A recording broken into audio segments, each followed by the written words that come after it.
بسم الله الرحمن الرحیم. السلام علیکم ډیرز. نن زمونږه غالبا څلورم کلاس دی. تیر لیکچر کې مونږ ویلیو الکتروسټاټیک وایي ساته، بیا چارج مونږ ویلیو، د چارج پراپرټي هو ویلې، الکتریک فیلډ هو ویلې. نن به مونږ وایو کولمز لا. صحیح ده.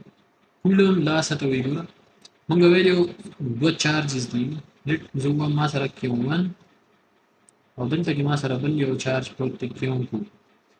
لکه دا دواړه چې پازیټیو وي، د دې دواړو ترمنځ یو قسم فورس ولګي. دا د دې دواړو ترمنځ ډیسټنس دی r. د دې دواړو ترمنځ به یو قسم فورس لګي، دواړه یو شان دي، نو څنګه فورس ولګي؟ ریپلژن. صحیح ده. دا به دې غاړې ته زور کوي، دا به دې غاړې ته زور کوي. نو دا دواړو په منځ کې چې کوم فورس دا به فورس اف ریپلژن. چې دا پازیټیو وي او دا نیګیټیو وي، نو دې به دې طرف ته زور کوي او دې به دې طرف ته زور کوي. فورس اف اټریکشن به د دې په منځ کې دا خبرې مونږ کړې وي. صحیح ده. اوس دا فورس اف اټریکشن یا دا فورس اف ریپلژن دا به سوري د دې مقدار مونږ ته نه دی معلوم.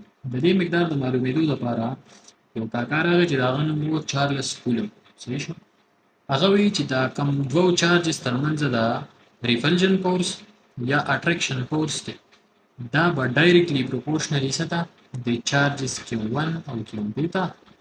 مطلب دا چې د دې مقدار د چارجز مقدار سوره سیوای دوره به د دې په منځ کې فورس هم سیوای، او انورسلی پروپورشنل وي د r ته چې کوم ته موږ ډیسټنس وایو r. صحیح شو. د دواړو چارجز په منځ کې فاصله دې ته به داسې دې ته به انورسلی پروپورشنل. څو خبرې دا وکړې؟ دوه خبرې وکړې. نمبر 1 کې دا وایي کنه چې دا فورس اف اټریکشن یا ریپلژن نه دی، دا به ډایرکټلی پروپورشنلی د میګنیټیوډ اف چارجز Q1 Q2. دویمه خبره دا وکړه چې دغه فورس چې دی دا به انورسلی پروپورشنلی د ډیسټنس سکویر ته. مطلب که دا ډیسټنس نه دی دا ته نیم کې، نو د دې ترمنځ به فورس یو په څلور شي. څومره به شي؟ یو په څلور به شي، ځکه چې r سکویر ته دا انورسلی پروپورشنل دی. صحیح ده. اوس دغه سټیټمنټ نمبر 1 ایکویشن دا، نمبر 2 دا موږ وګورو. د دې چې دغه سټیټمنټ جوړه کنه دا به داسې شي. د کولم لا سټیټمنټ به داسې شي چې د فورس اف attraction or repulsion between two point charges Q1 Q2 is directly proportional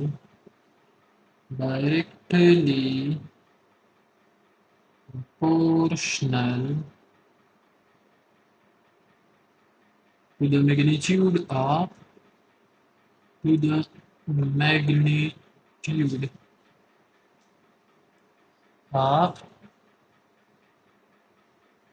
charges Q1 Q2 and inversely proportional. was دویمه خبره inversely proportional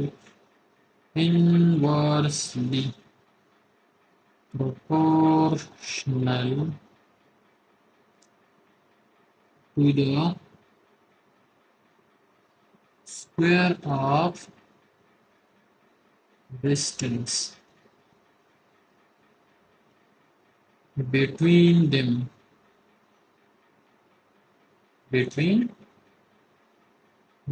صحیح شو. دا مونږ سره راغی د دې لا سټیټمنټ. دلته به کې مونږ یو څیز وي پوینټ چارج مخې ته راغی دی. پوینټ چارج مخې ته راغی. پوینټ چارج پیژنې څه ته وایي؟ ګوره په پیژنې نو ډېره ښه خبره ده، که نه پیژنې نو پوینټ چارج هغه چارجز ته وایي که نه چې د کوم چارجز دا ډایمیټر نه دی، دا ډایمیټر دا ډېر زیات وړوکي په مقابله د څه؟ په مقابله د دې دواړو په منځ کې چې کوم سپریشن دی.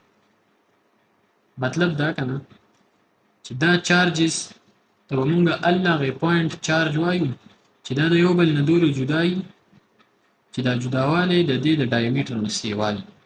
نو هغې به مونږ دې پوینټ دا دې چارجز ته مونږ څه وایو؟ پوینټ چارجز. مطلب دا چې دا چارجز دا ډېر زیات واړه دي. دا پوینټ چارجز چې دي دا ډېر زیات واړه دي. صحیح ده. نو په پوینټ چارج باندې پوه شوې څه ته وایي؟ ښه اوس راشه ایکویشن 1 او 2 ده. ایکویشن 1 او 2 د دې د رائټ طرف ته کته سوري لیفت طرف ته کته وګورئ نه اف دې طرف ته دی او اف دې طرف ته دی دواړه یو شان دي. د دې مطلب دا دی چې دا دواړه به سیم موږ به کمباین کړو دا ګوره اف چې دی کنه دا به ډایرکټلی پروپورشنلی q1 q2 ته او انورسلی پروپورشنل وي r سکوير ته. موږ ته پته ده کله چې موږ د پروپورشنل دا نښه ختمو نو موږ یو کانسټنټ لګو ایکول لګو او د ایکول سره یو کانسټنټ لګو. وګوره اف په ما سره برابر شي د یو کانسټنټ چې دی ته موږ دلته k ووي q1 q2 ډیوایډ بای r سکوير صحیح شو. او دا کې ته موږ څه وایو دې ته موږ کولوم لا وایو r سکوير کولومز لا. دا د کولوم لا میتھمیټیکل فارم دی صحیح ده. اوس دا کې پکې څه شی دی دا کې چې دی دا یو کانسټنټ دی موږ سره صحیح ده کې کانسټنټ دی او د کې ویلیو چې دا موږ سره صحیح د کې ویلیو موږ سره 1/4 پای اپسایلون ناٹ اوکې یا د کې ویلیو موږ سره برابر دی 9 ضرب 10 کی پاور 9 نیوټن میټر سکوير پر کولم سکوير. دا دواړه د کې ویلیو دي ما سره صحیح ده.